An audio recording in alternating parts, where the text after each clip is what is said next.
మా గ్రామాల్లో మౌలిక వసతులు కల్పించడంలో ప్రభుత్వం పూర్తి నిర్లక్ష్యం వ్యవహరిస్తుంది అని విజయనగరం జిల్లాలో అయితే కొన్ని గ్రామాల ప్రజలు మూకుమ్మడిగా ఒక దగ్గర పేద పందిరేసి కట్టెలేస్తారు కదా, పందిరి అని తెలుసు కదా, పందిరేసి పందిరికి ఉరితాళ్ళు వేలాడదీసి వాళ్ళ మెడలో ఉరితాళ్ళు పెట్టి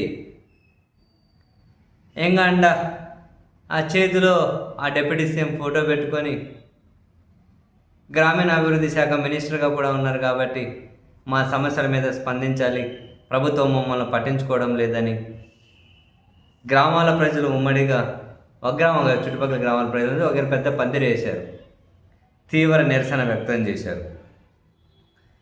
విజయనగరం జిల్లా బొబ్బిలి మండలం కృపావలస గ్రామంలో ఈ విధంగా గిరిజనులు వినూత్న రీతిలో నిరసనకు దిగారు. రోడ్లు, విద్యుత్తు, పాఠశాల, తాగునీరు లాంటి మౌలిక సదుపాయాలు వెంటనే కల్పించాలి అని చెప్పి వాళ్ళు డిమాండ్ చేసుకుంటూ ఈ నిరసన చేశారు. గోపాలరాయుడుపేట రెవెన్యూ పరిధిలో ఉన్న గిరిజన గ్రామాలన్నింటినీ ఒకే పంచాయతీలో కలపాలని ఈ ఈ గ్రామాల ప్రజలైతే డిమాండ్ చేశారు.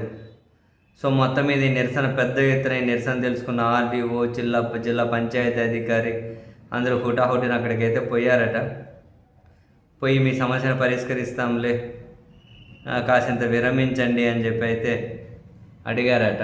ప్రభుత్వాలు ఇట్లా చెబుతున్నాయి, పట్టించుకోవట్లేదు, మాకు చావే శరణ్యం అని చెప్పి పాపం గ్రామాల ప్రజలు గోపాలరాయుడుపేట పంచాయతీలో ఉండే కృపావలస, రమణ వలస, దీవెన వలస, సియోన్ వలస, చిన్నాకీన వలస, మొత్తం మీద ఈ గ్రామాలన్నీ కూడా ప్రజలు నిజంగా భలే వినూత్న నిరసనకు దిగారు.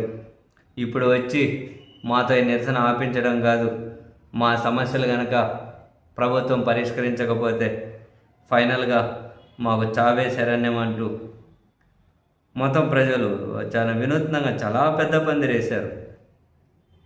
వేసి అది అర్ధనగ్నంగా పురుషులు, స్త్రీలు అయితే మామూలుగా అందరూ అక్కడొకరు ఇక్కడొకరు నిలబడి చాలా పెద్ద ఎత్తున నిరసనే పాపం.